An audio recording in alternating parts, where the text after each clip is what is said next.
But the US embassy is closed for the day after receiving information about a potential air attack.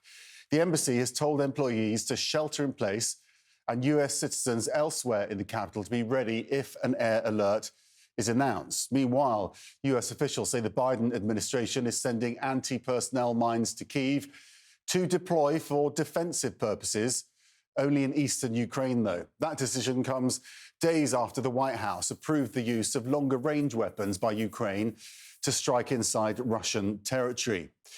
Moscow says Kyiv fired US-supplied ATACMS at a weapons arsenal in the Bryansk region on Tuesday. In apparent response, Vladimir Putin updated Russia's nuclear doctrine, saying Moscow now has the right to use nuclear weapons in response to attacks using conventional weapons. That brought a defiant response from the Ukrainian president. 1,000 days, I think it's enough to understand that Putin doesn't want any peace. Even this day, they killed our civilians.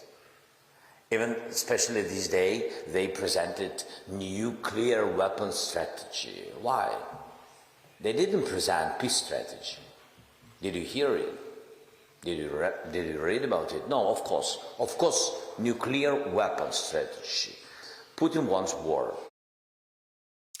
Well, Volodymyr Zelensky claims the North Korean troop deployment to Russia could grow beyond 100,000. Already, South Korean officials say Pyongyang has sent close to 11,000 troops to Russia, with some actually on the battlefield as well. We're covering this story from all angles. Mike Valerio is in Seoul, South Korea, but we're going to begin with Nick Paton-Walsh in Kyiv.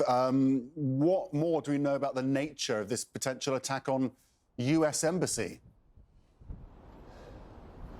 Yeah, look, I mean, we're not hearing specifically that the embassy is indeed a target. It is simply that the American embassy is taking the exceptional measures, not one we've seen since the start of the war, the invasion in February 2022, as far as we can recall, of closing their facility entirely for, I mean, the day it seems, possibly longer. Now, that is, they say, as a result of concerns about an air assault. Look, tell ordinary residents of the capital here about that. They had 2.5-hour air raid siren this morning, another 45-minute one early in the early hours of the morning too. So very used to incoming attacks. It's a nightly thing here, but it is highly abnormal for essentially American diplomats to be told to shelter away and stay away from their place of work. The significance, well, of course, we are looking to see what escalation Russia might try and bring to this 1,000-day-long war after US missiles have been fired into Russia itself. That was in the last 24 hours. Since then, Ukraine has said it's hit more targets inside of Russia. The Severe battalion, Russian military battalions, facilities inside Ukrainian Defense Intelligence said they hit overnight. So that onslaught is continuing. And I think the question is exactly what the nature of a Russian response would be. The sort of saber rattling the Russian President Vladimir Putin has been accused of. It's hard to quite define exactly how strident the change in their nuclear doctrine really is. But ultimately, it is the Kremlin head using the word nuclear again and trying to remind the West that this is a nuclear power that is struggling conventionally on the battlefield here and has done for a while, seeing an ascendance on the Eastern Front on multiple locations, but I think also struggling now to find a way to meaningfully respond to this extraordinary permission by the Biden administration to use these ATACMS longer-range missiles inside of Russia. It's aimed at obviously trying to give Ukraine a bit of an upper hand on the battlefield, a battlefield where they have been losing over the past months in multiple different directions, and possibly complicate the life of President-elect Donald Trump when he comes to power in January. But behind me here, it's quiet, but I think it's fair to say that the fact that the Americans are warning quite so specifically about the hours ahead and an air assault has left many people, I think, anxious. Their information has been pretty good, frankly, for much of this entire war, and so I think there are worries here that it may be Western targets potentially at the end of any renewed or intensified air assault here against the capital, Max. How would that be interpreted, Nick, from the American point of view? Would an American embassy abroad be seen as an attack on America? Yeah, I mean, look, I think we don't want to get into the whole idea of how this might escalate into direct conflict between those two nuclear powers. But I think if we saw the US Embassy here specifically hit by Russian munitions, that would, of course, massively escalate matters. And that may not be precisely what the US Embassy here is directly concerned about, but, you know, there are multiple different targets across this city where Westerners, where those from the European and NATO allies backing Ukraine reside or known to frequent. So I think it's a broad capital city on edge here. But I should stress, I don't think at this point, regardless of the escalation we've seen over the last 48 hours, that Moscow necessarily wants to take any strident steps that force it into a direct conflict with the United States. Yes, much of the sales pitch to Putin's domestic audience is that they are already at war with NATO as a whole. That's their way of explaining how badly, frankly, the war has gone for them over 1,000 days. It was only supposed to last a matter of weeks, so many advocates of the Kremlin said when they began the invasion.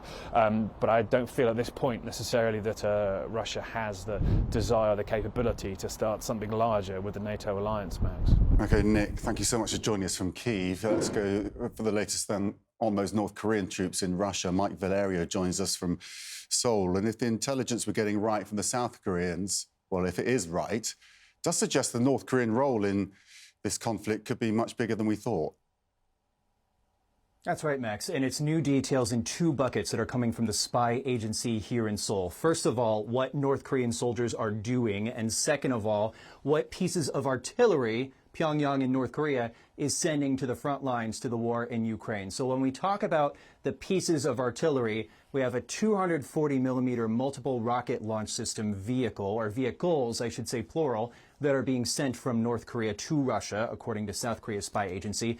Think of those as vehicles, big old trucks with a lot of rocket launchers on the back. You see them all the time in propaganda parades that go through the heart of North Korea's capital. Also, the second piece of artillery that's being sent, the second group, we're talking about 170 millimeter self-propelled guns.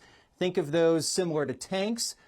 Tanks are meant for short-range warfare. Self-propelled guns are meant for longer-range warfare. So we have those new details, but also what is happening with these North Korean troops. Everybody in the West and here in South Korea seems to be in agreement that the numbers now are around 11,000 at the moment.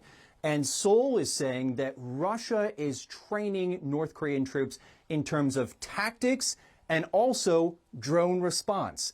And why those two things are important, Max, is because we have a fighting force of around 1.3 million people from North Korea, but they're in this self-contained hermit nation. Not a lot of combat experience outside of the borders of North Korea in either of our lifetimes. So this is critical training that Russia is giving to North Korean service members in order to tell them how to fight against drones. Do they have that experience in North Korea?